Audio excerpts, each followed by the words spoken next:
Before we went live, my wife texted me a picture of my dog in the kitchen staring up at her, and there is a kitten standing next to him. And then she sends me another picture of another kitten that she is holding. And she just says, well, I'm like, we have a cat now? What happened? She's like, yeah, they were literally just outside the house and they like naturally came in. So like now we have 2 cats. I'm like freaking out, like, dude. And then she goes, well, it was funny to see in live time how much you're going to get scammed by AI in the future. Oh my God. The cats have shadows in the pictures. Don't come at me saying I'm falling for AI like I'm 77 years old. The cat's got goddamn shadows.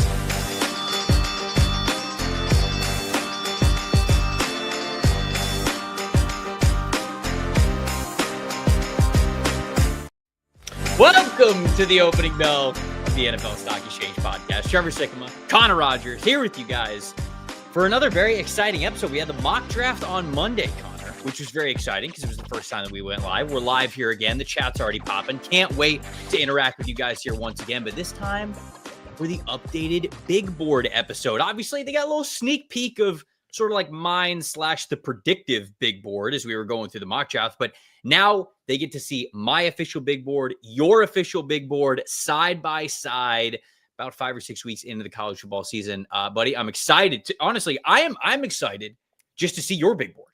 Honestly, like I would have been excited to just see this exercise if we weren't recording a show. So I'm pumped about this one. How you doing, my friend? I'm still not over the shadow cat. Oh, brother, I'll never get over it. It's really been bothering me for 48 hours. I actually was kind of sad over the last 24 hours that there wasn't 2 cats. That there weren't 2 kittens running around the house. Yeah, I know, especially when you got the approval that Marvel was okay with it. That was the big. That was the big thing. Once you got that, did you see him in that picture? He's just big chilling. Yeah, there's a cat right next to him. That's my dream. I'm an animal guy. Couldn't even believe this. So sorry. I would have fell for it. I just want to back you up here. Thank you. I want to back you up here. This isn't like you're an idiot. Anybody would have fell for that. Well done by Alyssa, but very scared. Somebody in the chat saying I am AI. Trev is an AI hologram. We said one day the show will just be AI versions of us that will still interact with you guys. You guys won't know, like the cats. You'll have no idea. I wonder what would give it away, actually. Like, what if the humor is slightly... Can you adjust humor? Like Interstellar with Tars? Well, yeah. Where he's like, Tars, turn the humor up. And then he just tells a bad joke. He's like, all right, turn it down. Bump that down to 70%. Okay, sorry. Yeah. Hey, we haven't done a live show yet, so people don't actually know if we're AI or not. They just see us on the other side of the screen. You know, they see you on TV because you're all over the place on TV, which, by the way, we did get a comment too. You know, telling people that the big board show was today. Somebody was like, does Connor sleep? Has he seen his wife? Like, what? Because you're all over the place, man. You cover the NFL, you cover college football now, you cover the Mets, you cover the Jets specifically for SNY. Well, the Jets and Mets seasons don't go to the playoffs, so that helps. That's your little shortener there. I have started working on Saturdays at a studio, not just from home. So yeah, it's crazy. You can see I do look a little bit more tired than normal, but I'm okay. I'm fine. This isn't forever. The skincare routine's fantastic. Gotta have the skincare routine. And it's not like you're not busy. You're a traveling man every single week. So I thought I was coming home to 2 cats. And you got nothing. And I got nothing. You got nothing. You looked at Marvel and you just shook your head. You're like, just you. And you're like, just kidding. I'm just kidding. I showed him a picture of the AI cats, and then he got sad. All right, so we're here to talk about the big boards. The way that we're going to do it is we're going to run through every single player that we have in our updated top 50s in a manner in which you guys are very familiar with going back to summer scouting. We'll do it in increments of 10. Connor will go through his, and then I'll reveal mine, all that good stuff. And then sort of at the end of the episode, we'll obviously talk about some of the biggest risers and fallers naturally as we have in our top 50, because a lot of the biggest risers are going to be in our top 50. But there's going to be some guys specifically that like I had in my top 50 going into the season that they're not going to be in there. There's a couple quarterbacks. There's a couple of other notable players that I do want to discuss as, you know, biggest fallers and some guys that are just outside of the top 50 who have been playing well. We want to give that some time as well as we sort of get into y'all's shout outs too at the end of the show. But Connor, if you're ready to kick it off, I'm ready. We could just go straight into it with your 50 through 41. Again, quick math right off the dome. We're on it today. We got to be sharp. your starting 10 players that we have for your updated big board. Let's hear it, my friend. Let's do it. 50 KC Conception. Let's go, baby. Yeah, playmaker. These A&M receivers. There? Yeah, I got it right at 50. Right at 50. These A&M wide receivers have been really, really good this year. He is draft eligible. Not all of them are. 49. This is like I call this like the Trevor stretch. 49 R. Mason Thomas. What a rise. The best part is, you ready for this? 48 Jennings Dunker. Yeah, baby. Let's go. There it is. This is Trevor Rowe.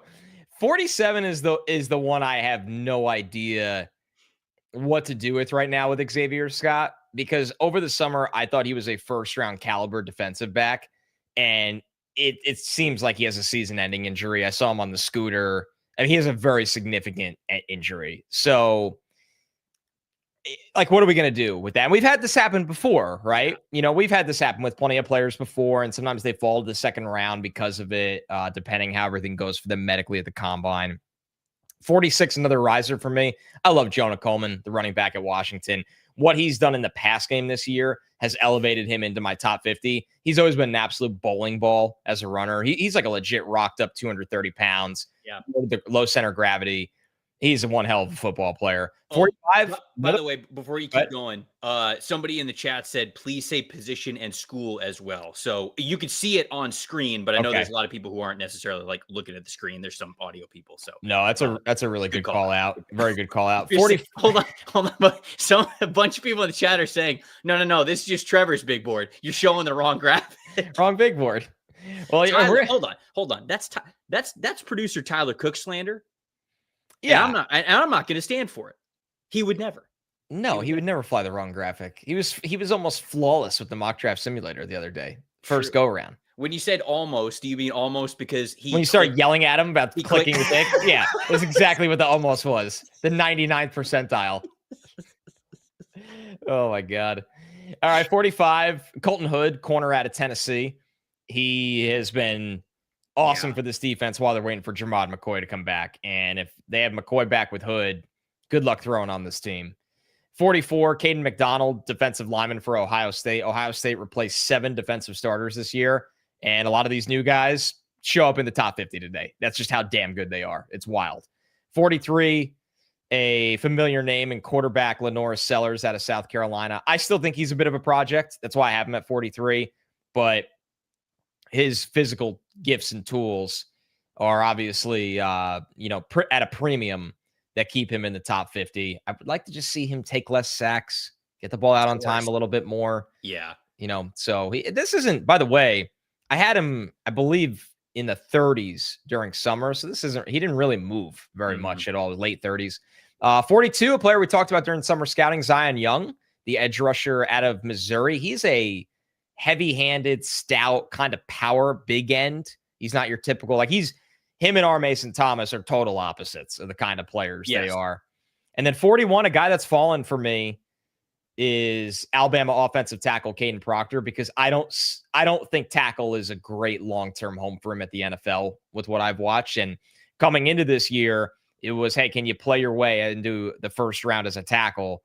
I worry about the foot speed a little bit. I think he ultimately might be a guard long-term, but they don't make a lot of dudes this size with this kind of power that get touches in the screen game and off fallback belly dives.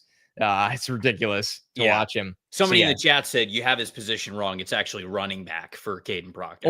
Or receiver. Yeah, or screen merchant. Or Cliff Kingsbury screen merchant is what he is. Player comp, Malachi Corley. Oh no, but 360 pounds. Hold on, we got to dream bigger than that. I was thinking when Deebo Samuel maybe starts to go downhill because he's getting a little bit older, Cliff Kingsbury can just draft him and play him as the underneath guy, in the vertical, screen. Yeah, little shallow crossers and stuff. Yeah, 100%. You can't stop that. There's no chance. $5 super chat. Dane said, hey, thank you for saying position is cool. We really appreciate it. Didn't even give us a super chat, but we do very much appreciate it. Thank you. And then we got another super chat, $5 super chat. Is this the most perfect hair podcast in podcast history? Look, you said it. I'm not saying it. You didn't. You said it. If you want to spread the rumors. Of course. Tell TMZ. TMZ. That's going to be the first. That's going to be the way that we get on TMZ. Look at the hair on this podcast. You'll never believe the hair on both of these podcasters. It sounds like an article from The Onion or something. Like you listen to these guys from an audio format, but they actually have great hair. And people are like, I don't care. I listen to them from an audio medium. Yeah, don't care what they look like. So from the guys that you just had on there, we'll obviously have some repeat names. Zion Young is actually a player who, I guess we could just get into it now. He was one of the guys that I had as one of my biggest risers because I really didn't see him as a big time factor, to be honest with you. Like when we were watching him over summer, you mentioned he's like a bigger, heavy handed sort of base end. I thought he might be a 3-4 defensive end. And if that's really where his home position was, I was like, I mean, I don't know how valuable that is. I had him at like 194, I think, on summer scouting, just because I didn't see a ton of value in what he did. But I've watched him back this year, and though I don't have him as high as you do now, I appreciate that he's winning with a little bit more technique, with a little bit more savviness. I think that he can play as a 4-3 defensive end and not just a 3-4 sort of like gap eater type of a defensive lineman. Yep. So he is now in my top 100. I think he's like 96 now on my big board. I now have him as a top 100 player, not quite as high as you have him, obviously, but I am definitely encouraged about how he has played this season. Yeah, man. He has an NFL body. He can take on, all kinds of blocks and not get moved off the ball. Mm-hmm. It's going to depend how he kind of leans into his pass rush ability. But when you have that kind of baseline, it puts you in a really, really good place as a prospect because coaches just know exactly what they could trust you to do, and they want to work on the rest. Yep. So Zion Young, he's in a very good place right now for the draft. Yeah, definitely agree. And then the only other player that I would sort of talk about, because there's going to be a couple that we've got crossovers for that I know we'll have some conversations about, is Jonah Coleman. I like Jonah Coleman a lot. He didn't make my top 50. The only running back in my top 50, spoiler alert, it's Jeremiah Love, who we'll get to at the end of the episode. That guy's decent. Talented. Jonah Coleman, he does basically everything that you would want him to do, though. Yep. The contact balance is great. You did a great job pointing out a couple of weeks ago what he could do as a receiver as well. He's got some feistiness and pass protection. He's good when it comes to making guys miss in short areas. I just wonder how athletic he is. And that's really the only big drawback I have right now to him not being in my top 50 is I know that this guy is going to be a really solid NFL back. And when I say that he's not in my top 50, where do I have him? He is not that far behind. Where is Jonah Coleman? No, I can't find him. Where in the world is he? Where in the world is Jonah Coleman? Where's Jonah Coleman? Oh, he's 58. There we go. So he's pretty close. Yeah, he's close to the top 50. And so he was somebody that I wanted to make sure that I shouted out there. But he does a lot of those things really well. I just don't know how athletic he is. And I guess we'll get to kind of see that as the season goes on. All right. You want to do my top 10 now? I would love to. Yes. Okay. Elijah said, did Trevor just say that Coleman's undraftable? Can we take it easy? Can we take it easy? Yes, that's exactly what you said. Number 50. I've got Mateo Uiagalelei, the edge rusher from Oregon, who I think, man, he plays his ass off, man. The motor runs hot at all times. He's a good run defender. He's getting better as a pass rusher. I don't know if he's going to be this super savvy, proficient pass rusher, but man, this is somebody who really solid, just day 2 player, I think. And he's playing really well this year. So I have him sneaking in at number 50 there. Max Clare, our boy, tight end 1. Fall from grace here for me. You've given up on him. Is he okay? From that response, he is still in your top 50. Yes.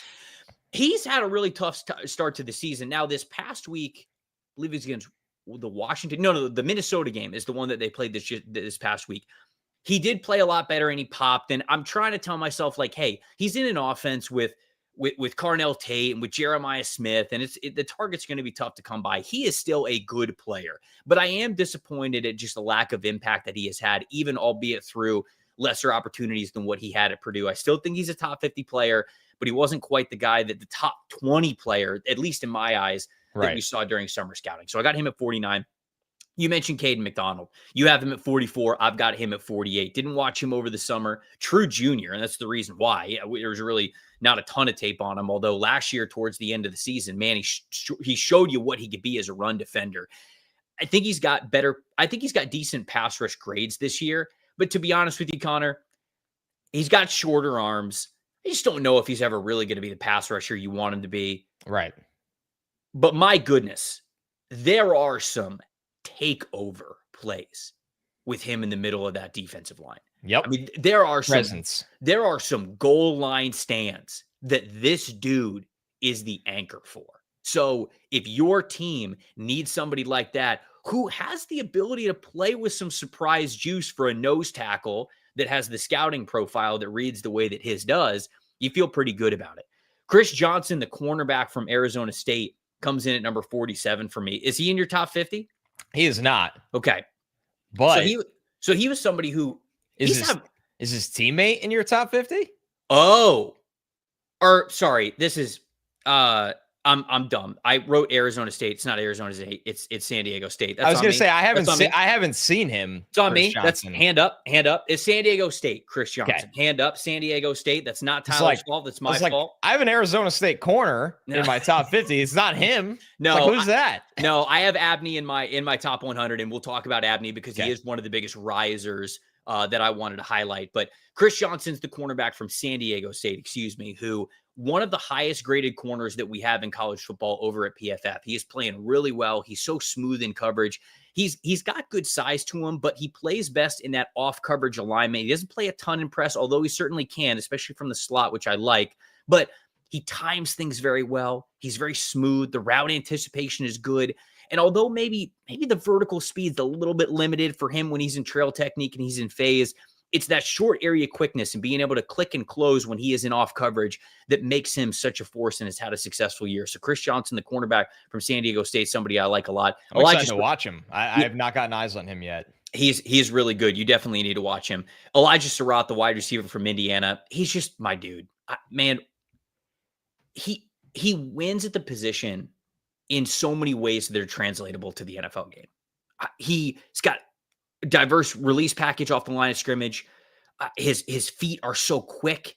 He's good at contested catches, but he doesn't make a living off of it. I mean, he wins in those little ways where I'm a big Elijah Surratt fan. Caleb Lomu, the offensive tackle from Utah, is at 45. I still think he's a top 50 talent. I wondered if he would really come out this year and showcase more. I haven't quite seen that yet from him. It's been kind of a down year for the offensive tackle class in general, but I got him at number 45. Ian Strong, the wide receiver from Rutgers. I don't know if he's in your top 50 or not, but he's not. But I've watched a lot of this offense. I know when we were talking about Callie McManus, his quarterback. This is the dude who is on a lot of those the other side of those impressive throws. It's tough to be a contested catch guy at the NFL level and just make your money like that. But holy shit, man. I mean, this dude converts contested catches in such an incredibly high level.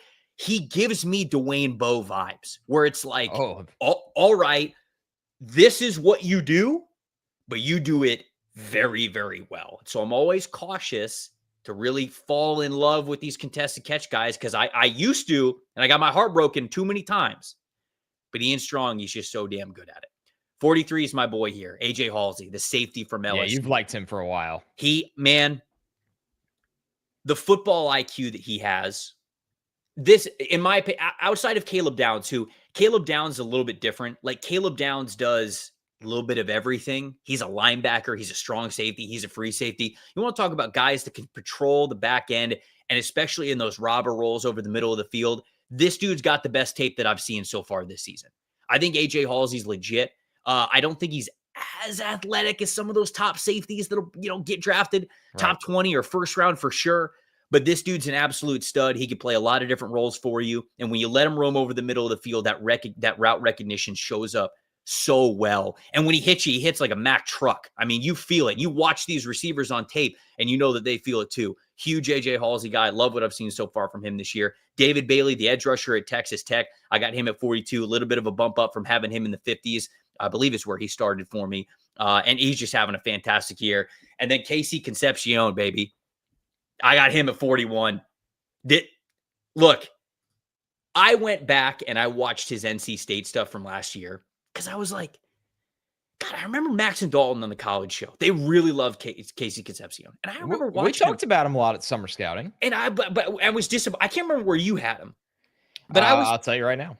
I was disappointed in him simply because I thought he played small. I thought he looked kind of small. I thought he played kind of small. Wide receiver 11. He was that okay. All right. So they used him in really weird ways. He was almost like a running back half the time. He was. There. They gave him carries out of the backfield, and then he was a slot wide receiver only. I felt like he didn't have good getaway speed.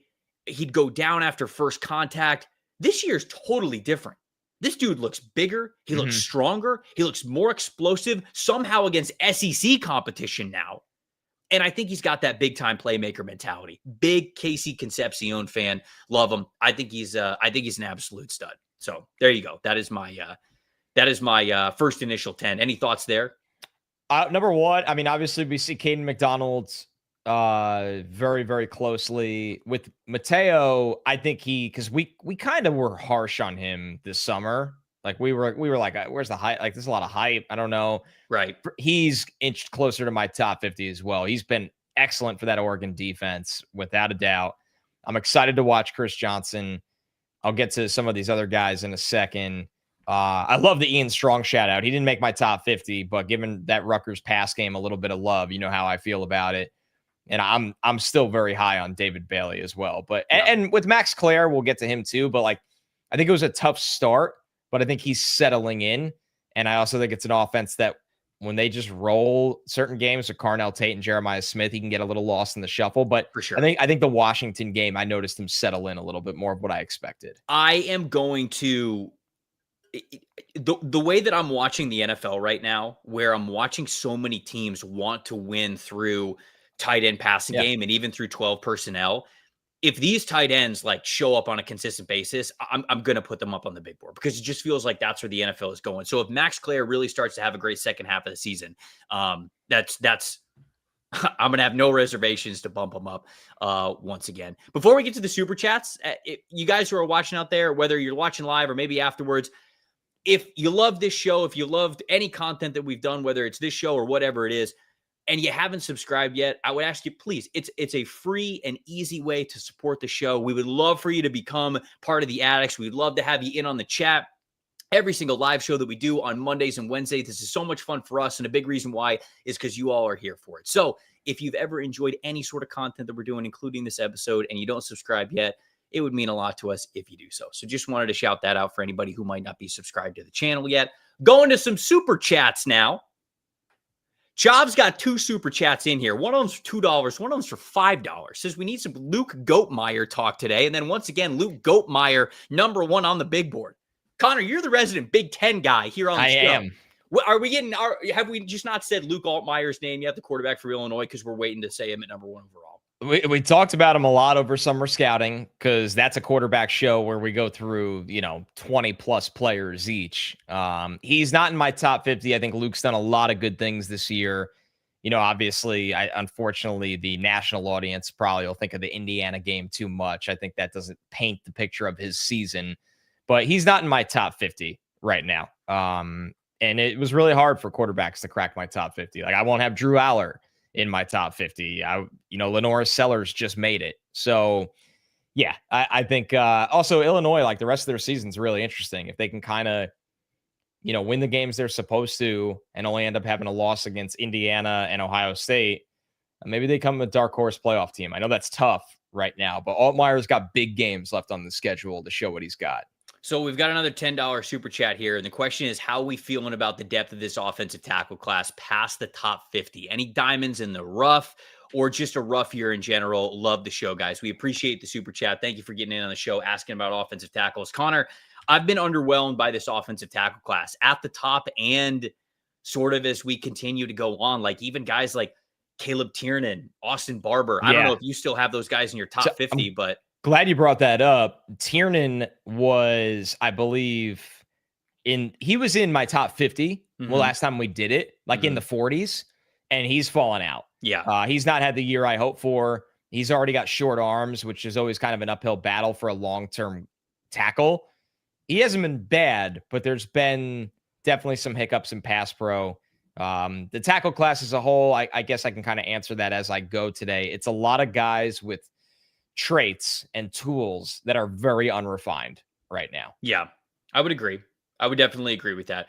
Two guys who might be like diamonds in the rough, who, as I went through, the whole top 250 that I have over at pff.com. Monroe Freeling, the offensive tackle for Georgia.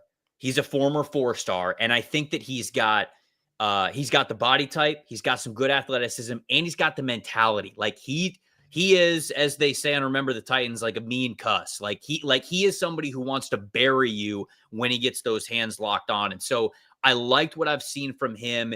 He still doesn't maintain the blocks as well as you want him to yet, but I think there's something there with Monroe Freeling, the offensive tackle from Georgia. And then the other one, Brian Parker II, the offensive tackle from Duke, I've seen him. Really good year. One of the top highest graded offensive tackles that we have in the country. Now, I will say this about Parker.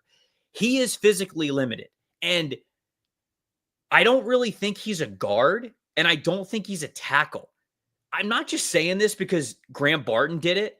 I really do wonder if Brian Parker is a center at the NFL level. And if he is, I actually think he could be a pretty dang good one because he's showing really good offensive line tape. I just don't think he has the length to stay at tackle. And I don't know if he's got the frame to have more weight on him to play guard the way that you would want him to. So he is somebody that I wanted to shout out because I did like his tape. I just think that he's probably best at center at the NFL level. So yeah, just not I'm with you. Just not a big body from what I love that he called me the resident Big Ten. Where I got to watch him is when they played Duke this year. So corn-fed, baby. Yeah. When Illinois played Duke. So, and obviously that's a game that there's good players in the front seven of Illinois, including Gabe Akis and a couple other guys. So yeah, I'm with you. The body type, it feels like he's maybe 300. Honestly. Yeah, and if you want to play guard at the NFL level, like I guess you could play a zone blocking scheme and being a little bit lighter, but again, you'd want the length for that if you're really trying to move the line of scrimmage and everything. So the NFL will find a place for him. He's got it. Yep, I think so too. We got another super chat here. Handsome R7, $5 said budgeting right now. So here's $5. Thanks for the. Thank you for anything, guys. Oh man, we appreciate it. Yeah, you guys don't have to do. We don't expect these. We really appreciate it. Ben is saying I expect Jake Gyllenhaal to be top 25 if Trevor still hasn't seen the film on him. Would have expected him to have made more of an effort now, but with how Connor was embarrassed with him over summer scouting, it's true. I was about to say maybe I could watch a Jake Gyllenhaal movie a week. No, I can't. I cannot do that. You cannot do that. I will not make that promise. What have you been watching on your travels? Have you been tape, brother? Tape. Just going to say, has to be the tape. Has to be the tape. Shit. You have like 9 million players in this freaking mock draft simulator. What the hell's wrong with you? Touch grass. I'm watching. My wife and I are watching The Newsroom. Okay. On HBO. I've heard it's a classic. I have not seen it. I had never seen it as well. She ran through it. She loved it. And so now very old. I'm watching it. Yeah, it came out in like 2013. I'm 6 episodes in and it rules. So big fan. Whenever I get any downtime at all, we're watching that. Elijah, $20 super chat, and then we'll get to your next 10, Connor. He said, not necessarily sure if this is the right time or place, but have you guys watched Jaren Kanak, the tight end from Oklahoma? I believe he leads all tight ends in yards. He's a former linebacker that got beat out at his starting spot, so he moved to tight end. So funny enough, I have not watched him, but I had someone in the industry. There you go. I had somebody in the industry. I was waiting for it. Text me about Jaren Kanak, the tight end from Oklahoma. So I will watch him soon, and I'll get the thoughts out there. $2 super chat. This is the last one. Jets being 0-5. Made me sign up for better health. Well, I feel you, brother. Mental health is important. Therapy is important. However you get there. Dante, it says I'm super broke, but I'm going to send a super chat. Absolutely $10. Dante, again, thank you. We appreciate it. You guys don't have to do that, but we do. We really appreciate it. Thank you, Connor. Let's get to your next 10 here. Okay, let's do it. I'll get back to the yield big board here. This is 40 to 31. Maury Washington, who made his debut on the latest mock draft, the There it defensive is. lineman from Oregon. Yep. 39. I still really like Kamari Ramsey, the safety out of USC. This is right where I had him over summer. I just didn't move him. So 38, Chris Bell, wide receiver out of Louisville, size and speed. 37, Big Citrus, Dominique Orange, the big nose tackle for Iowa State. He did drop like 15 or 16 spots for me because he's a little limited. He's really just, and this matters a lot, especially in today's NFL. But right now he's a space clogger, a two gapper. Like his presence matters so much. He has not found the part of his game that he's a disruptor right now. So, but you know, he, as sacrilegious as it is to say on this podcast, he is not in my top 50 anymore, just because he is pretty limited. But I'm glad that you got our producer Tyler behind the scenes is losing his mind that I don't have Big Citrus in my top 50. I'm sorry. I feel like I let the addicts down. That's a problem. But at least Connor is I've got another Citrus that's in the top 10. So there's another Citrus. Yeah, there is. Caleb Lamu at 36, the tackle from Utah. You said it. He's really like toolsy right now and potential, but the potential's so high that I wasn't going to drop him out of the top 50. So, and that matchup against Texas Tech, which more on that in a little bit, it was a tough battle for those tackles. Those guys got a big test early. 35, Garrett Nussmeier, the quarterback out of LSU. This is one where if he's out of my top 50 in a month or two, I won't be floored. I want to know what's going on here. Like, is he hurt? Is something wrong? He does not look like the guy that put out all that good tape last year. That was a rare floor quarterback prospect. Not a great ceiling, but a good floor. Something just doesn't look right physically with Nussmeier right now. But maybe we will find some stuff out in the future, or he just turns his play around. 34, Connor Lew. He's had some hiccups, the center from Auburn. A couple hiccups in pass pro this year against power, but he's still such a dynamic athlete at that position, run blocking. He's a high-level center prospect. 33, Isaiah World, who I think is playing well in this big jump up since transferring to Oregon at tackle for them. I don't think he is playing to his potential, which is a first-round tackle right now, but that's kind of expected with the speed bumps that, going from a higher level of competition. And I thought the Oregon line played fine against Penn State, which was their big challenge in that whiteout game where it's loud. You're going against a lot of speed in the front seven. Of course, Dante Moore made some ridiculous plays. 32, AJ Harris, the corner at Penn State, and 31, both of these guys really didn't move. Denzel Boston, the wide receiver at Washington, big-bodied, contested catch, physical kind of wide receiver for the red zone. Yeah. Where am I going to start with this one? Amari Washington, I'll talk about him in a second. Chris Bell, I can understand the allure with him. Super physically gifted. Going back to Ian Strong a little bit, like right now, I feel as though Chris Bell wins on contested catching because he's super strong, or sort of that like yards after catch, like slant routes, things like that, where he gets in a ton of space.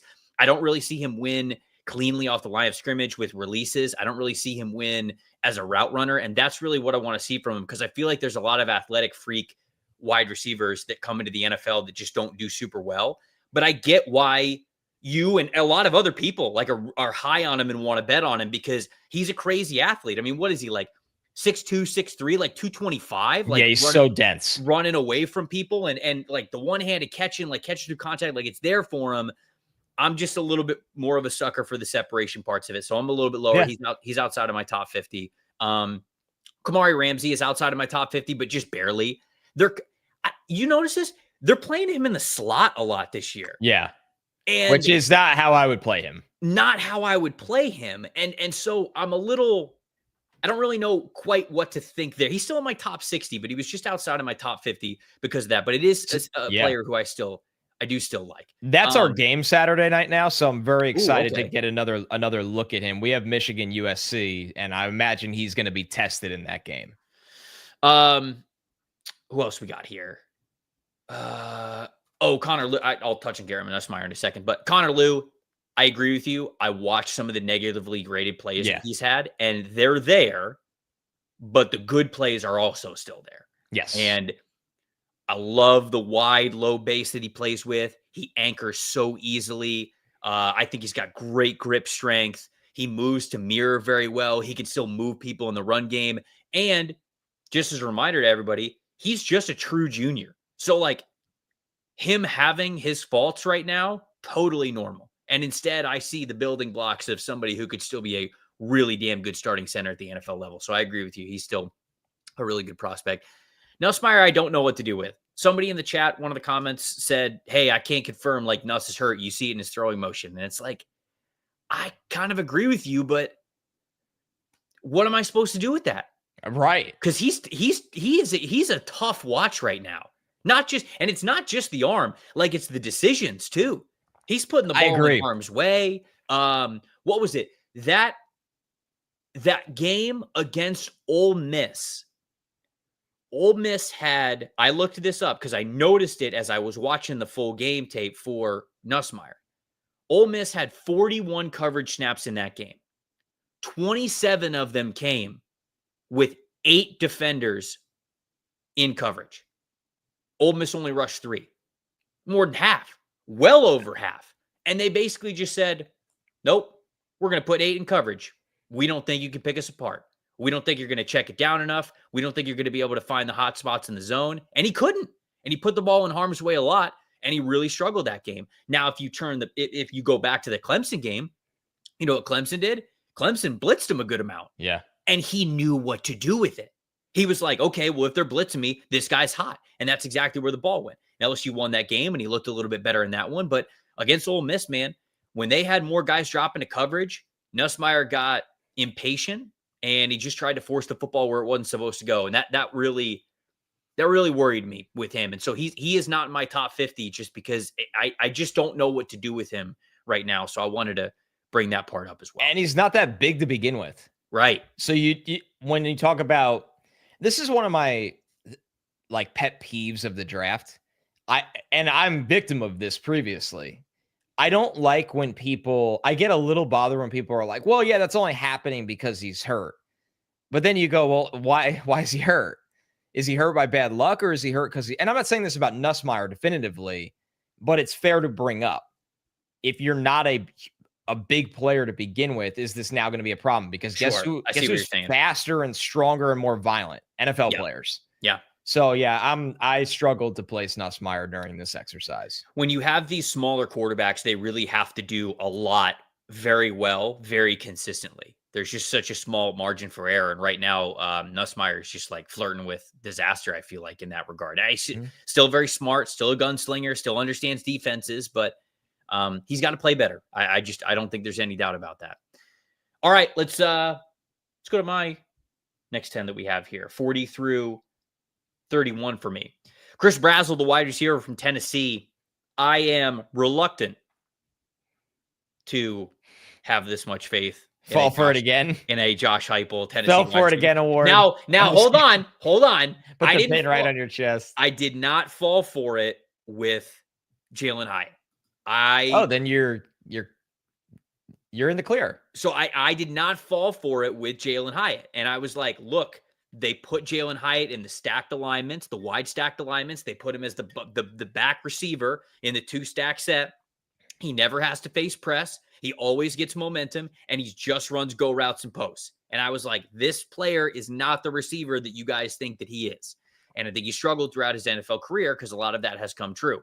Brazzell's a little bit different. When they run a stack alignment, when they run a bunch alignment, he's the top of the triangle. He's the first player in the stack alignment. He knows how to get off press. He can get off press with good releases. He's got good sharp cuts in his routes. He can make contested catches over the middle of the field. So a lot of those things I think are there for him. I mentioned in the mock draft, he reminds me of what we saw from prime Martavis Bryant when Martavis Bryant was with the Pittsburgh Steelers. And so I'm kind of a sucker right now for him as a second round pick type of wide receiver. And we'll see how much better he can get. I have Sam Levitt at 39. So I don't have Garrett Nussmeier in my top 50, but I do have Sam Levitt. And where Sam Levitt is still an absolute wild man, Charlie Sheen style from Major League type of wild man. He at least gives me the physical tools that I would want from the quarterback position. Despite him being shorter and smaller, I think he's got a live arm, and he is a great athlete. He is a fantastic athlete. I think he has the highest rushing grade of any quarterback in the FBS, if I'm remembering correctly, or at least it's up there for him. So I'm still betting on the tools with Sam Levitt. He's still figuring out the decision-making part of it, but man, I think this dude can sling it, and he's a fantastic athlete. I think he is becoming a lot of sort of like what Bo Nix is this year specifically, is kind of the way he's playing right now. And you can see Bo Nix in the NFL sort of figuring it out, trying to ramp it up with being so, risk averse the previous season. So he's got a little bit of that to him. So I've got him at 39, a player who, similar to you when you talk about guys who were hurt and you just didn't know what to do with, Charles Jagusaw from Notre Dame, somebody who I liked a lot coming into summer scouting, who he hadn't played it all this year. He was in an ATV accident this summer, and he hasn't played. So I don't really know what to do. I feel like I can't really, bring him down the board too much, if at all, for that. And so I still got him at 38. Lenora Sellers, I have him at 37, which is pretty much in line with where I had him summer scouting. I had him at 39, so he's basically in the same spot. Quincy Rhodes, the edge rusher from Arkansas, extremely physically gifted player. Oh, yeah. And somebody who, man, when the light comes on for him, it looks real good. Joshua Joseph, kind of the same way at Tennessee, those long arms, that explosive first step. He's a little bit inconsistent still, but man, his good reps look absolutely fantastic. Linebacker Sonny Styles, I talked about him in the mock draft on Monday. He has really impressed me, man. I already knew that he was going to be a great athlete coming from that safety spot, but he plays with added and plus physicality for playing at the linebacker level. And that's not always a guarantee with those safeties who are converting down to the second level, but he absolutely is one of those guys. And his running mate and his teammate, we'll talk about him in a little bit.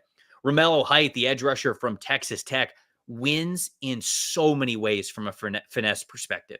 I mean, he is cross chop, club rip, club swim move, inside move, ghost move, a little bit of like a dip and rip too. I mean, just the way that this guy wins with speed is so good this season.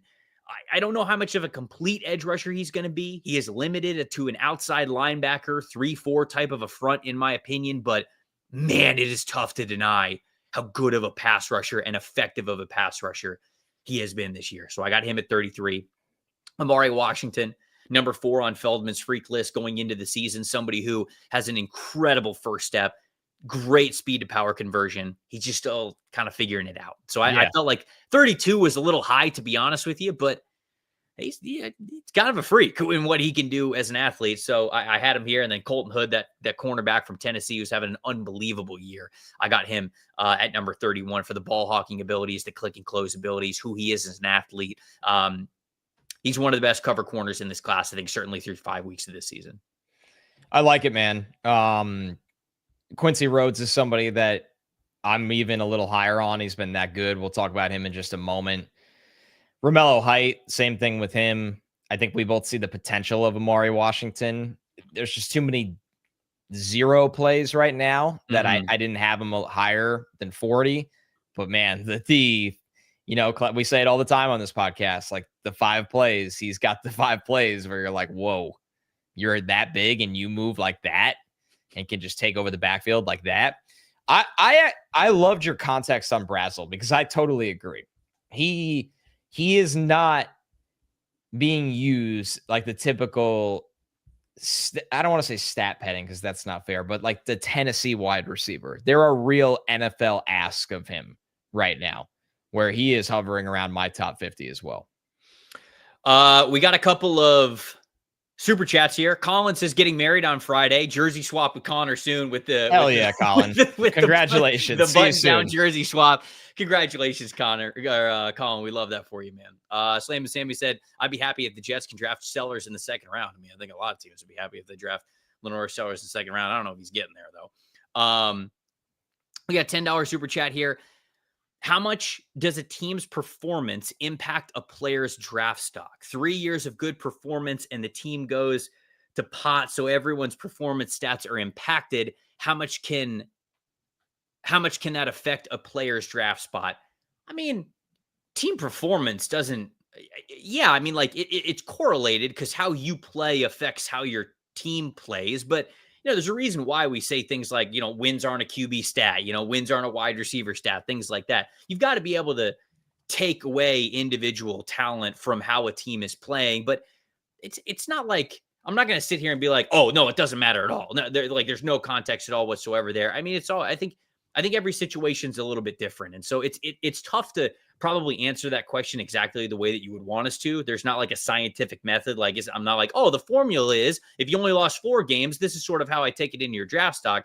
You really are just trying to watch the tape of that player and how they individually affect the football game. Max Crosby is a perfect example, right? Max Crosby is one of the best defensive players in the NFL. And if you just watch him, you can notice that despite the Raiders being pretty inconsistent and bad at times over basically his entire tenure while he's there. So that's kind of the perspective that you just have to have with a lot of those players. And it goes on the other side of the coin as well, right? There's a lot of times where, this one team might be, 9-2 or 10-1 or whatever it is. And people are like, how come you're not talking about this guy as an NFL guy? And it's like, well, the success that you have in college doesn't always correlate to the NFL level. You really have to watch the tape for that. So it factors in a little bit on both sides of things, but you're really just watching individually what the player is able to do on his assignment, who he's going up against, what's asked of him from what we can tell, and athletic potential, things like that. The NFL is going to find you. I mean, and this isn't even new. It's gotten better over the years, but I think back to Jamie Collins. Jamie Collins' final year at Southern Miss, they were 0-12. 0-12. Damn, I didn't realize they were 0-12. Do you know how hard it is to not win a game in college football? And I think he went 52nd overall, made an All-Pro, won a Super Bowl, was a great pro. Like, nobody was sleeping on Jamie Collins. So it's a really good question. And yes, the right team and system, like to be fair here, I think Sam Levitt a lot is lifted up by Jordan Tyson. That's my take. Mm-hmm. But there are a lot of people like you that think he is a viable day 2 quarterback prospect. Sam Levitt's not just viewed by a lot of people like that because he's on a good team with an elite wide receiver. So it goes every single different direction. I think I like both guys, and we'll obviously see that in a little bit. Cole Breezy is asking, hey, can you explain why Sawyer Robertson is overlooked? Sawyer Robertson's having a better year than I thought that he was going to. So like he is a little bit of a riser for me, but some of the issues that I sort of had with him when I was watching him over summer scouting and a little bit of what I've seen this year is he's better under pressure this year, which is good, but he still has his faults under pressure and when things kind of go off script. And also zone defense, especially off coverage zone defenses. He's really good at identifying when his wide receivers have advantageous one-on-ones, especially against press coverage. He knows how to give his guys a chance, but it's against zone coverages that I felt like certainly last year, and again, a little bit this year, but I've got to really fully dive into his tape to see this, that I thought that he struggled with last year, and I've seen a little bit in that some of his turnover-worthy plays, so I just wanted to address that one there. So, massive super chat for Peter. Oh my goodness. Thank you very much, Peter. Peter with the $9.99 super chat. Holy cow. Says, I feel the same way as everyone when I say that I love this show. My favorite draft content and football show. This show makes the drive to and from work enjoyable. Some of the finer things in life is this podcast. I've loved the show since the 2022 draft. Go Bears. And a thumbs down for Big Tucks. Peter, you are part of the movement. Peter, an ally, an addict. Thank you so much, Peter. Your funds will be used to our war against Big Tucks. Our underground militia against Big Tucks. Don't give the addicts ideas about an underground militia now. It's already begun. We don't know what they're capable of. We appreciate you, Peter. Thank you so much. Thank you, Peter. All right, next 10, Connor. Let's go. What do we got? All right, let's fire away. Let me find my next 10 here. That'd be good podcasting. 30, who you just had, Quincy Rhodes. I mean, the size, the power, the finesse, he's got it all on the edge. He really, really does. I did not get eyes on him this summer, and boy, has he just exploded this year for the Arkansas defense. 29, Keith Abney, who I did really like this summer. He's the corner from Arizona State, former roller skater, like legitimate speed skater, as we've talked about over summer. he's had a great year for Arizona State. He's just got very, very sticky coverage skills. He can stay in the hip pocket. He's got enough size and speed. 28, Max Clare, who I think is really going to turn it on for the Ohio State offense here. He started the last 2 games. 27, that is Fernando Mendoza. We got it's all right. Not Fernando. It's not like an evil twin. I would say I'm still saying that you messed that one up when you sent the list over to Tyler. He's still batting 1,000. I'm still saying he's batting 1,000. Yeah, I'll say with that as well. Sure.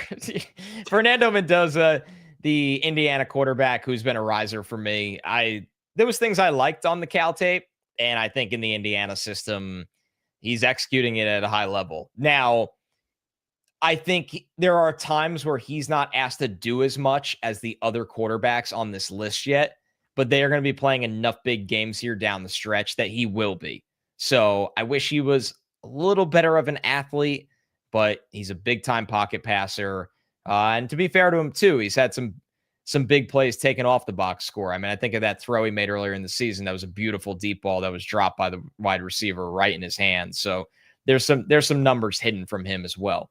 26, another rising quarterback, Ty Simpson, man, for Alabama, is just playing phenomenal football. He is very calculated with his aggression right now and can really, really drive throws in the middle of the field. 24, Mansour Delane, the corner from LSU that was a transfer from Virginia Tech, has made a great decision. He's playing his best football there. He had a bit of a bumpy road of a season last year, gave up a lot of touchdowns, just felt like he was either playing too far off and giving too much cushion, or he didn't trust himself when he had to press. At LSU, he's really got his confidence back, and it's been amazing to watch. 24, LT Overton, the jumbo-size edge at Alabama. This is kind of right where I had him over summer. 23, a guy you just had on yours. Sonny Styles, the linebacker at Ohio State. The converted safety plays exactly how you'd expect. He just flies around. It's wild watching the middle of that defense for Ohio State. 22, Romello Height. You nailed it. The edge rusher from Texas Tech. Just so many different ways he can win. He is a handful, man. Like, if you're on an island with Romello Height, you're in trouble. It's as simple as that. You're in big trouble.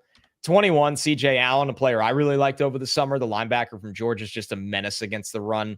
He's got the size. He's got the instincts. He'll fly downhill. This linebacker class is very good. It is very, it's very a good. Really nice linebacker class. Yeah, this isn't even. I still have more.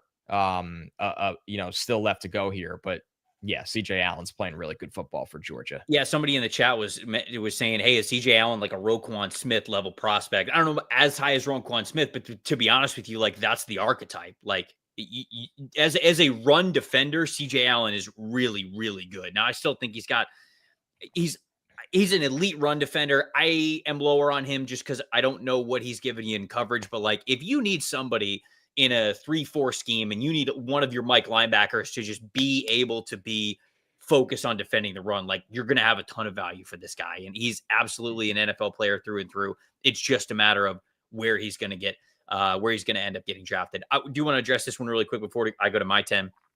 Andrew saying, can Trevor tell us why Akeem Messidor, the edge rusher from Miami, no longer in the PFF board? I didn't mean to delete him. And so, but somebody else had pointed that out to me.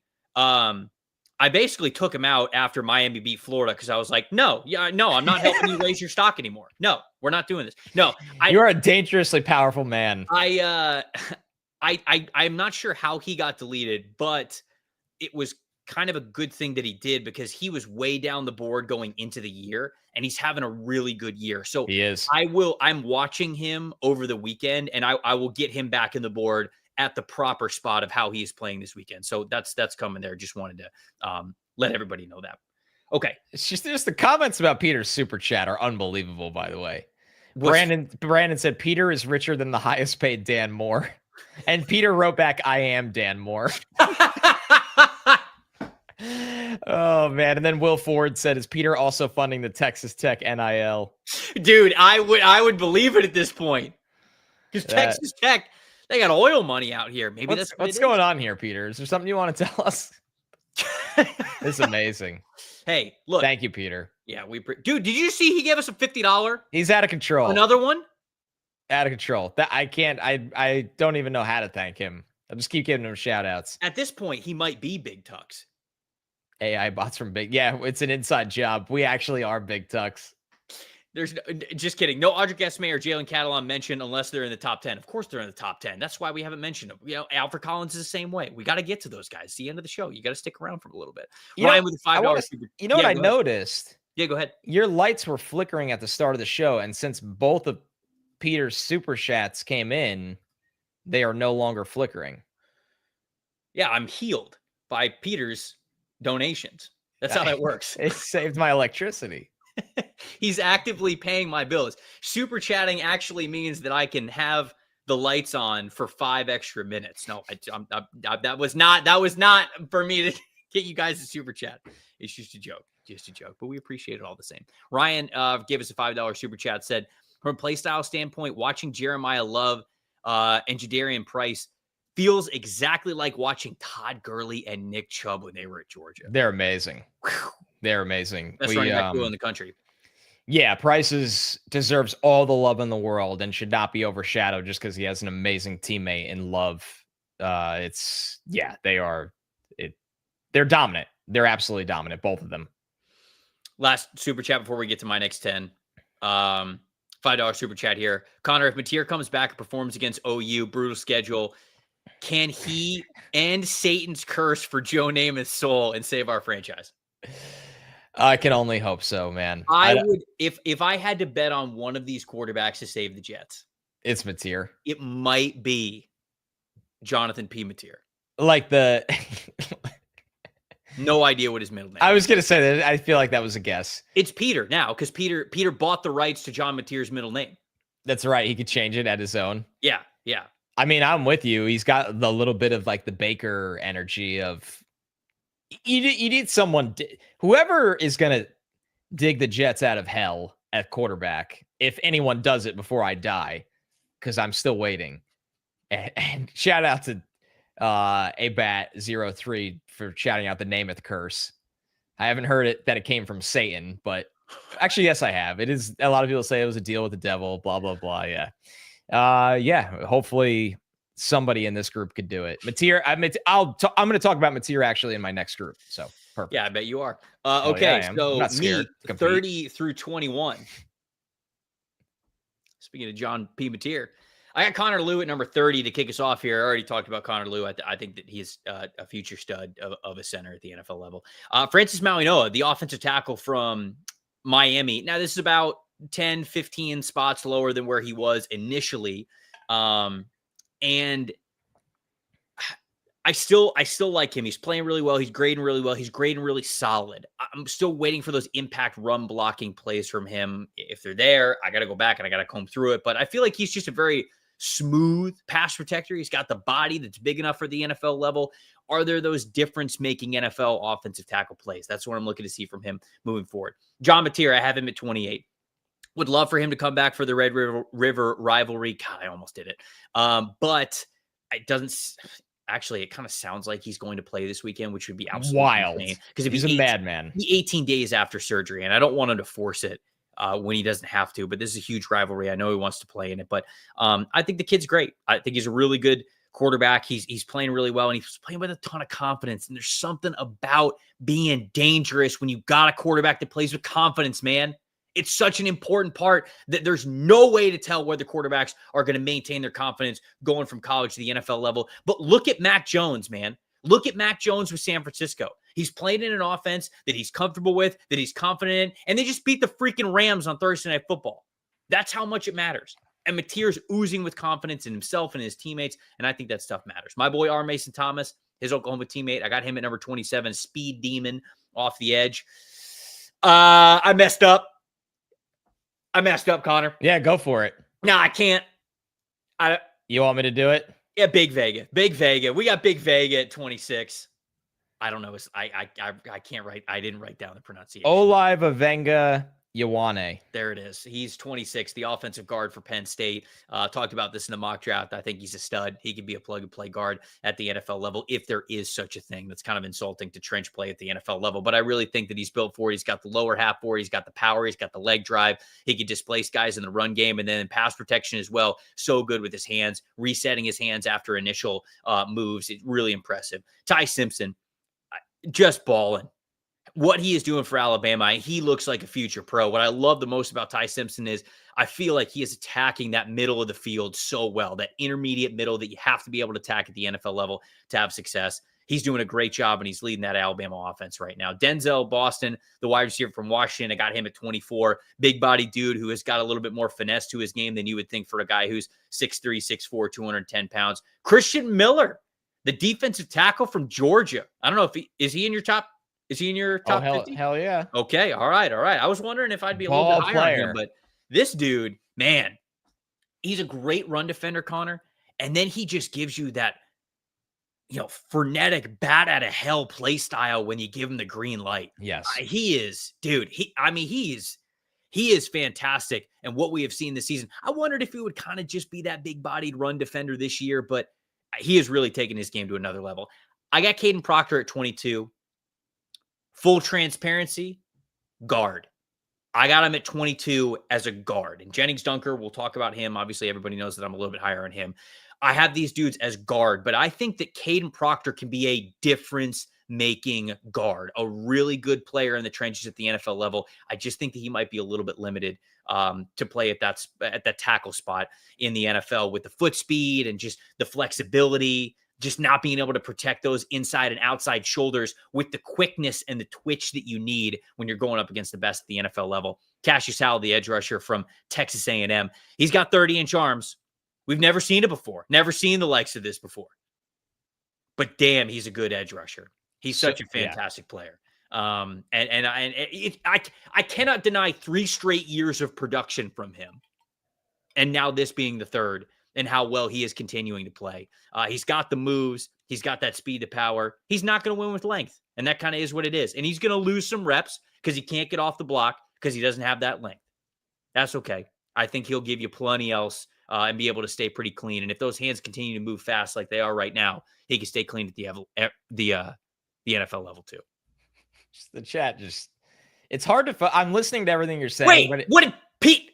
Yeah, they're calling him Peter Corleone. What? Oh, you wouldn't know because you don't watch The Godfather. I forgot that reference doesn't hit. Great. All right, calm down. I know the Godfather's nickname. That's his real name, Corleone. Nickname. Wait. All right, let's get to the super chat. Wait. Time out.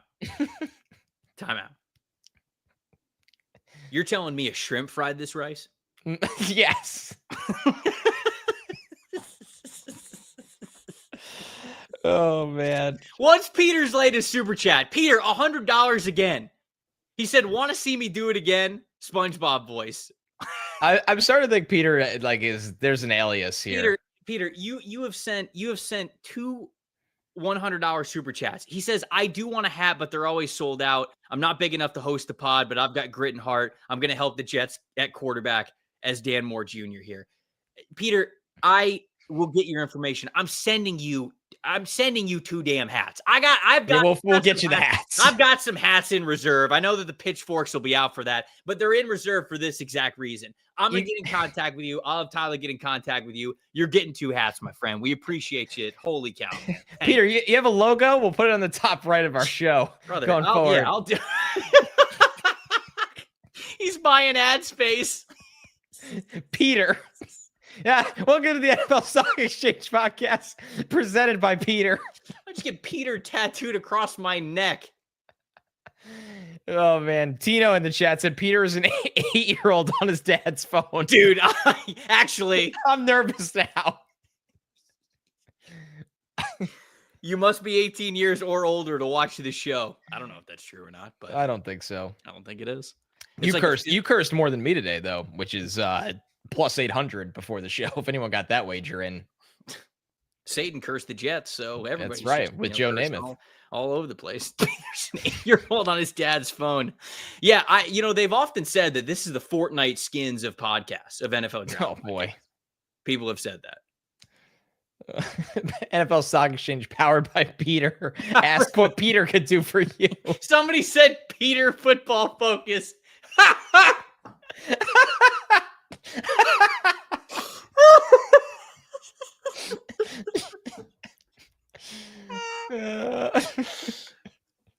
I'm going to read an ad that goes straight into that. Yep. Hold on. Good All idea. right, folks. Parenting. It's filled with high-pressure decisions.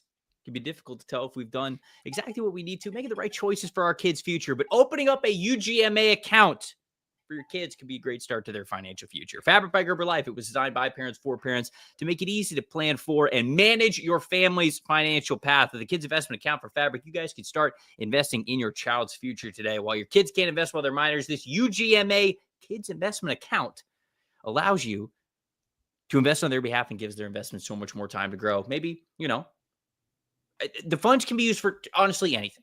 It could be, if they're older, maybe you're helping them get their first car, their first house, starting a business, whatever. Or maybe when they're a little bit younger, it's tuition, it's books, it's funding the NFL Stock Exchange podcast, it's after school activities, whatever that looks like. The whole thing is online. Setting up an account could take you just as little as 5 minutes. Getting started with investing is as little as $1 a day. And then you manage your child's account and monitor those investments right from your phone. No contribution limits to it. Multiple tax advantages. SIPC, which stands for Peter, insured up to $500,000. Plus no commission fee. It's just a low flat monthly maintenance fee. Join the thousands of parents, who trust Fabric to help protect their family. Start investing in your child's future today. Meetfabric.com/stock exchange. It's meetfabric.com/stock exchange. PETER, fabric.com/stock exchange. Portfolios are managed by Fort Washington Investment Advisors Incorporated. Additional services provided by Apex Coin Corporation. All investing is subject to risk. You can learn more at meetpeter.com.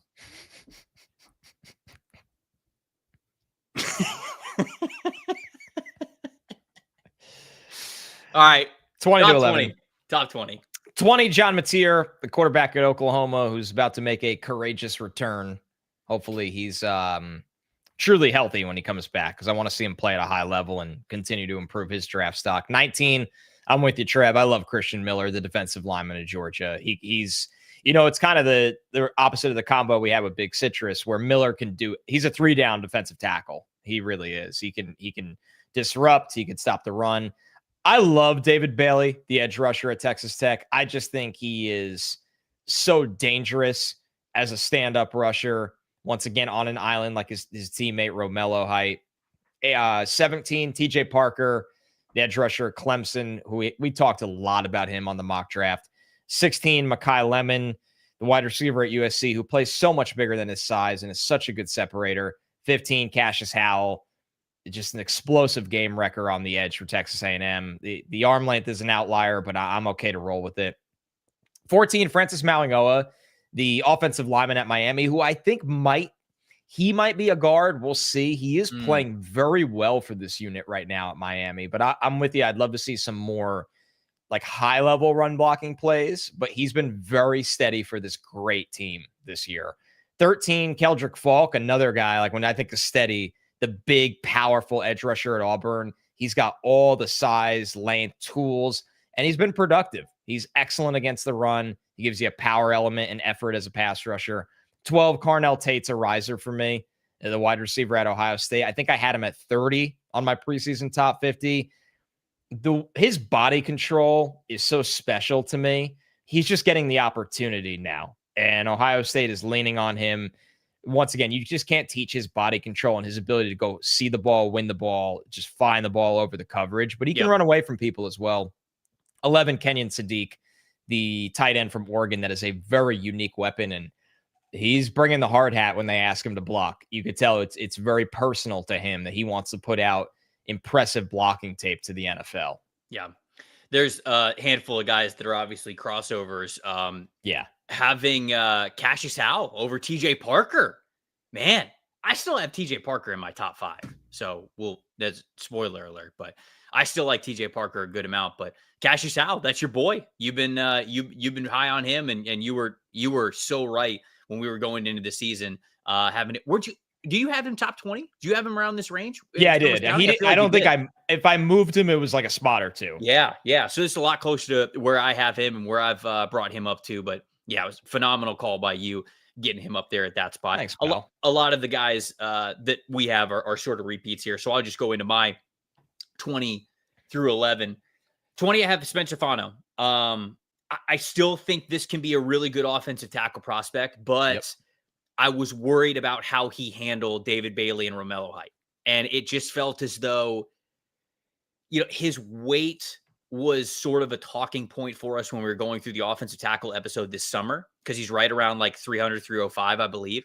And I think that showed up a good amount against the Texas Tech guys. When they were giving him speed to power, it took him a little bit longer to anchor, which is not great.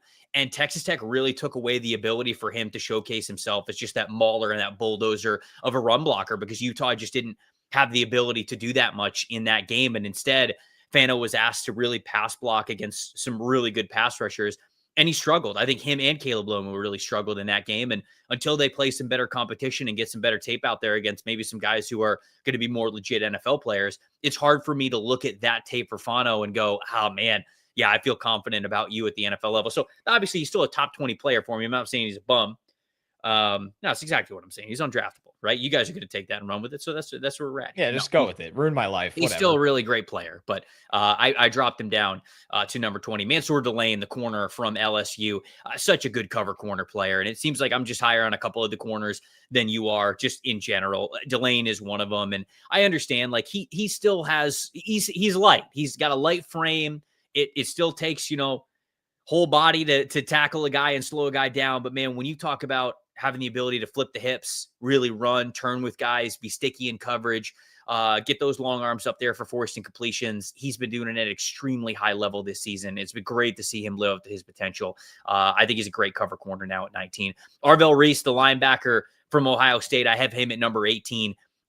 Just a predator is the word that I feel like is what I keep coming back to for him, because, is he the smoothest in coverage? No, they don't ask him to do it a lot at Ohio State, but he can rush from a stand-up position in the A and the B gap. He can rush from a hand in the dirt position, against the offensive tackles. He could shoot that coffee house blitz that he had against Texas was so well-timed and excellent. Really good speed to power conversion from him. Really good run and chase player when it comes to those drag routes, mesh concepts, passes to the flat, all of that.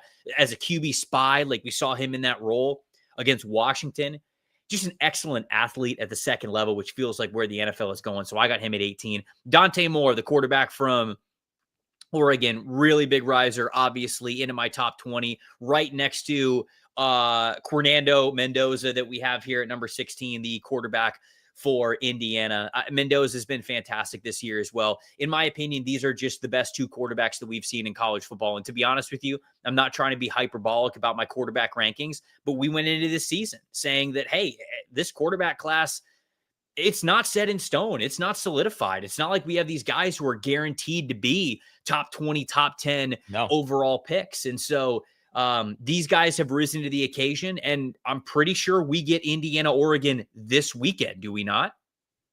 I think yes. That's this Saturday. QB1 versus QB2 on my board. Guys who are ranked 16 and 17. Mendoza's got one hell of an arm. He's got the arm for the NFL level. He's a better athlete than a Jared Goff type of a quarterback, but he plays a similar style of game. He's a pocket passer, and he's got that rocket of an arm, and now he's really up in his anticipation and accuracy and decision-making this season. Dante Moore, pinpoint accurate guy. He's got some extra mobility to him. If he continues to play and throw the ball as accurately and on time as he has this season, he will certainly have a case to be QB1 in this class. I still like A.J. Harris a lot, the cornerback from Penn State, who I have at number 15. He really just hasn't been tested much this season. They really haven't thrown the ball his way. And I think the coverage grades are fine, but there's not really a lot of plays for him to bump his coverage grade up because they're not throwing him the ball. But he's showing he's a good run defender, a willing run defender, just like he showed last year as well. I think he's got the frame to be a starting outside cornerback in the NFL. Big fan. Carnell Tate for me is number 14. Caleb Banks from Florida. Again, I don't know what to do with him. He's hurt. He's been hurt the whole season. He was somebody who was a top 20 player for me. So I obviously kept him in the top 15 here for what he could do as a run defender and some extra juice that he shows as a pass rusher as well. Avion Terrell, the cornerback from he's from Clemson, shows Ohio State. Ohio State is good enough of a team where you'd probably think that would be the case anyways. But Avion Terrell, he's one of Clemson's defensive players that I think a lot of people watched Clemson this year, and they're like, oh, all the NFL guys are down from Clemson. Not really. Avion Terrell, in my opinion, still fantastic. He is still a fantastic hell of a football player. I think TJ Parker is still a hell of a football player. Peter Woods the same way. I think it's the offensive side of the ball that's really let them down, and just having some letdowns overall as a team. But those guys, in terms of their NFL potential, they're still great. Terrell is smaller for a corner, but man, the IQ is there. The anticipation is there. He's fantastic. And then Keldrick Falk, the edge rusher from Auburn, still working it out as a pass rusher for him, but explosive, strong for his body type. He can play as a 3-4 defensive end. He can play as a stand-up defensive end. He can play as a 4-3 hand-to-the-dirt 5 technique defensive end, and he can win at all 3 spots. And if he continues to get some pass rush moves down, you'll feel even better about it. So I've got him at number 11 there. I like it. Yeah, Falk's. I love Falk's effort level with his power while he's trying to refine his hand usage and moves. Like that, you always get that from him, no matter what. And with his size, that's always going to play. All right, so let's take this thing home. Yep. My 10-1. I still have Spencer Fano at 10. Fair. Guys are going to have a not perfect college game. And I liked him too much this summer.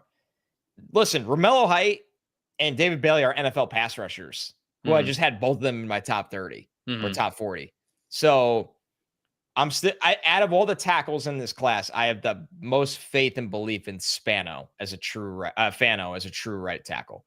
9, Caleb Banks, the defensive lineman from Florida. I'm with you. Like, he's just been hurt, but the tape was phenomenal from watching him for summer scouting. And if he comes back healthy and is exactly who he's been, he's very worthy of a top 15 to 20 pick in this draft, even counting all the quarterbacks that'll go ahead of him. 8, Jermod McCoy, the corner from Tennessee. We can't wait till he's back. 7, Dante Moore, the quarterback from Oregon. He is my top quarterback. Yep. Right nice.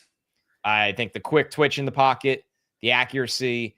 I think he's a guy that desires to play from the pocket and on script, but when all hell breaks loose, like the whiteout environment, he can get out of the pocket and make a throw and keeps his eyes down the field to look to make that throw. He throws with touch. He's got velocity. He's 6'3", 206 pounds. I think he's going to play at 220 at the NFL level. He's going to fill out. He's 20 years old right now. 20. Yeah. Easy. It's easy to believe in the upside of Dante Moore. Yeah. I love him. Jeremiah Love at 6. I mean, just such a supremely talented running back at all aspects of the game. He can make you miss. He could run through you. He's catching the ball this year. He's such a run finisher. Like, when they get down into the red area, he is so hard to tackle. Forget one-on-one. Guys are rallying to the ball, and he just keeps his legs churning. But that short area quickness on top of that frame, and the vision, the feel, he's got it all. He really does. 5, Arvell Reese, the linebacker at Ohio State, is, I think, my biggest riser on the entire season. Yeah, I love that you called him a predator. This dude, the box score doesn't justify this dude's impact on the game. He plays every linebacker position for Ohio State pretty much evenly, all the way from left outside linebacker, all the spots in the middle, right outside. They move him around. He can rush. He can defend the run. He's got size to take on blocks with violence. He's got instincts. This unit is so impressive, and he's right at the front of it. 4, Peter Woods, the defensive lineman from Clemson. I know they're having a bad year. I have not seen any drop off from Peter Woods. Like, it's not his fault. No, I really haven't either. I agree with you. 3, Jordan Tyson, my favorite wide receiver from the summer, the wide receiver out of Arizona State. Not only is he still my favorite wide receiver, he's probably my favorite player in the draft, honestly. All the guys that are, like, our buddy John Ledyard had a really good tweet today talking about the type of wide receivers that are winning at today's game. You know, whether it's JSN and Emeka Ibuka and guys like that. Tyson fits this bill. He's a separator. He's calculated in his routes. He's got body control, concentration. He's got better after the catch this year, which is really the last thing you kind of want to see from him. I think he's a superstar. You know how I know that's not true is because John never has good tweets. Damn. So damn. It's like that, huh? Just kidding. Well, he got one. There it is. Everybody's got one. John, you run into one eventually. John, I'm just kidding. No, he's serious, John. I'm serious. I know I'm serious, but I have to say on camera that I'm kidding, for everybody to think that I'm a nice guy and everything. But 2, Caleb Downs. Caleb Downs had a moment, the safety out of Ohio State, although you all know him by now. He had a moment in the Minnesota game where he was isolated one-on-one with a tight end in man coverage all the way down the field. And not only did he match every movement, when the ball was thrown, he was just like, he was in better position than the tight end on the play. Happens a lot. And this is someone that he's elite at sniffing out underneath throws and screens. He's got instincts against the run, but he's a matchup player. I can go ask him to cover guys one-on-one in the league. I could ask him to play single high. You could do all these different things with them. And then number one, Ruben Bain Jr., the edge rusher of Miami, is a force. Like when you think of like absolute game wrecker, rush the passer, run through you, throw you on the ground, set the edge against the run. Guys that offensive coordinators need to make their plan around. Do I have to park a tight end's ass right next to the right tackle because Ruben Bain is across from us today? Yep. Like that kind of guy. Yep. I love him. Love this player. He's the best player in the country. Easily, he has been the best player in all of college football. I know the guys at the college football channel, the PFF college football channel, they've been like, talk about him for the Heisman. Like worthy of it. He's probably not going to win, but is Miami awesome? Yes. We should talk about it. Is Ruben Bain the best player? Yes. So he should be on the board. He should be at the ceremony. I'll go pick him up here in New York. Go ahead. I'll do it. Yeah, you got a limo service. I'm coming. I'll stand there with an iPad saying Ruben Bain Jr. And they're like, you hear from me? And I'm like, yeah, I am, but I'm actually not the guy hired to try to. You want to get in? No, I'm just a big fan. Man, that'd be weird. All right. My top 10. To start off my top 10, got the one and only Little Citrus, baby. I love it. Makai Lemon, wide receiver from USC. Shout out to the chat who gave me the idea of Dominique Orange being Big Citrus and Makai Lemon being Little Citrus that we have. The lemonade stand. No, you are totally right, and I totally agree with what John said when he was like, "Hey, you got to look at the types of receivers that are winning." And the receivers on that list were Puka Nacua, Justin Jefferson, Emeka Egbuka, Jackson Smith, and Jigba. Like, we're not talking about guys who are built like Julio Jones and Megatron. We're talking about guys who just understand how to win at the position. And going back to summer scouting, the whole reason why I had Makai Lemon wide receiver 1 is because he gets it. And it was so very evident from his tape that he just gets it. He knows how to win at the position with so much more than athleticism, but also having athleticism. Is he the fastest 40-yard dash long speed guy in the draft? No. And that's why I have Tyson above him. But just because I have Jordan Tyson wide receiver 1 now doesn't mean I think any less of Makai Lemon. He is exactly where he was when we went into the season. Jordan Tyson has just had moments and plays that elevate him into like, all right, I think this dude is also incredibly special in ways that maybe as an athlete, Makai Lemon isn't quite. Doesn't change how impactful Makai Lemon could be at the NFL level. He's been unbelievable this year. He is a separation stud, and he continues to be that. Jermon McCoy, you mentioned, hope we get to see him soon this season, coming back from that torn ACL, because I purposefully watched a bunch of corners. Okay. I watched AJ Harris. I watched Davion Terrell. I watched Mansour Delane. I watched Keith Abney. I watched Chris Johnson. I watched a lot of corners. And then I went and watched Jermon McCoy. And I went, yep. Still the best one. Still the best. He's still the size, explosiveness combination that Jermon McCoy gives you. I hope he comes back fully healthy. Jennings Dunker, the offensive guard, properly labeled here by Tyler Cook, our producer here, because Dunker plays offensive tackle right now for Iowa. And if you look at the plays where he loses, they're all because he doesn't really have the feel, game, or length to play offensive tackle. He's a guard. I genuinely think if you play him at guard at the NFL level, we're talking about a guy who has all-pro potential. Not saying he's an all-pro the second he steps in the NFL. Who is?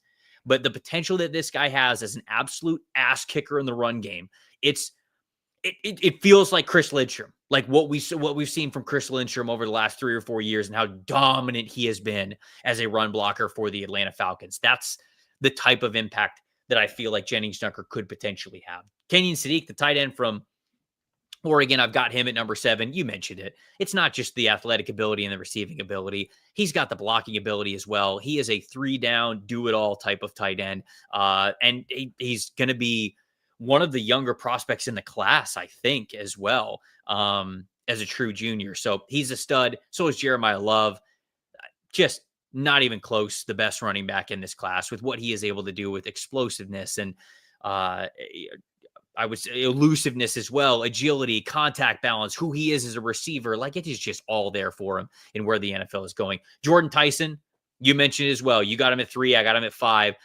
He has taken his game to another level this year. He is still a fantastic route runner, but he has also shown some plays where Sam Levitt, to exactly what you're talking about, he just throws it up and Jordan Tyson somehow comes down with it. I think he has moved from being that fringe wide receiver 2, wide receiver 1 type of player for me to this dude's going to be a wide receiver 1 at the NFL level. Love Jordan Tyson. TJ Parker, still a huge TJ Parker fan. I think he wins with size. I think he wins with length. I think he wins with power. I think he wins with speed. I think he wins with technique. He is still winning in a variety of different ways, still high run defense and pass rush scores. Maybe not as high as we thought could be this season, but I think that's just Clemson's season overall in a lot of ways. Him and Peter Woods at 3 and 4 on this ranking, with Parker as the edge rusher and Peter Woods the defensive tackle. They're still absolutely fantastic. You mentioned it, Caleb Downs. He has done absolutely nothing at all to take him off of that top spot. And the reason why he is off of that top spot is simply because Reuben Bain Jr. has been out of this world good as a run defender and as a pass rusher this season. He has been the best player in all of college football. And I agree with you. He is my number 1 overall player in this top 50 big board update. Of course, we have Audric Estime, who is prospect 0, Alfred Collins, who is prospect 00 for both of us here. And Luke Goatmeyer, who is obviously 000 here at the very top, thanks to the super chat. Let's read a couple of super chats here before we get out of here. Brian gave us a $10 super chat. He said, best podcast on the planet. My cousin Julie and I look forward to every single episode. It's like hanging out with 2 buddies. Never stop being you. Well, Brian, that is the whole vibe of what we want the show to be all about. So I appreciate you saying that, and I'm glad that you feel that way. We really are. Slam and Sammy with $2 super chat said, can a team please draft the Citrus Boys together? You know? It could happen. We got Dominique Orange. Got Mekhi Lemon.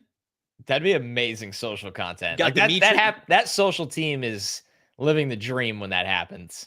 Come on, somebody's got to have the last name Lime, you know? Chris Lime, Demetrius Pomegranate, you know? The possibilities are endless. God. Chill Mode gave us a $2 super chat. Said, how realistic could 4 Tennessee Volunteers in the first round be?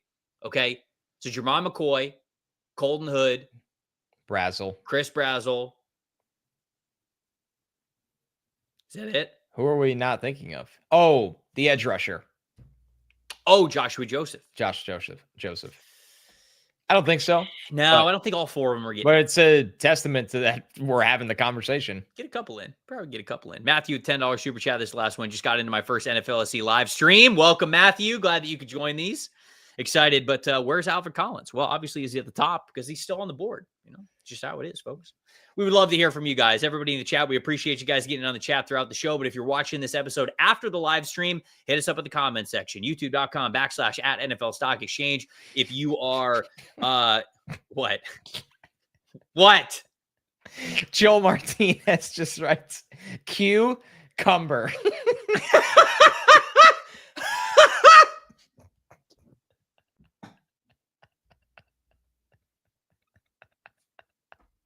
That is really good. Oh my gosh. Because it's not impossible. It's not impossible. That can be a real name. Oh, man. If you want to follow the show on Twitter, which of course you do after content like that. Yes. At NFLSC Show, Twitter, Instagram, TikTok as well. You can follow us at Tampa Bay Trey, at Connor J. Rogers. Connor, anything else before we get out of here? Thank you to Peter. Your logo will be your logo will be on the show. The czar of NFL Stock Exchange. Peter, yes. I'm serious. I don't know how we're gonna do this, but I'm getting in contact with you. You're getting a couple of hats. It's the very least that we could do. Thank you. Yeah. Thank you for honestly enjoying the show, getting in on the show. But the super chats, man, we're getting you a hat for those. We really are. That's all I got. All right. It was fun. We'll be back next week. Dude, I love the live chats. It's really taking everything to another level. Oh, You guys, honestly, have taken things to another level. We really appreciate it. Again, if you're watching the show and you enjoyed it and you don't subscribe to the show, check to see if you're subscribed. It's a free, easy way to support what we're doing here so we can do more content like this for you guys. Unless you didn't like the content, in which we'll do more different content for you guys. But if you like the same content, then we'll do more of that. You know what I'm saying? For Connor Rogers, for Tyler Cook as well. Make sure I get his name here in the thank you. I'm Trevor Sikkema saying thank you guys so much for watching the NFL Stock Exchange Show. We'll see you guys on Monday.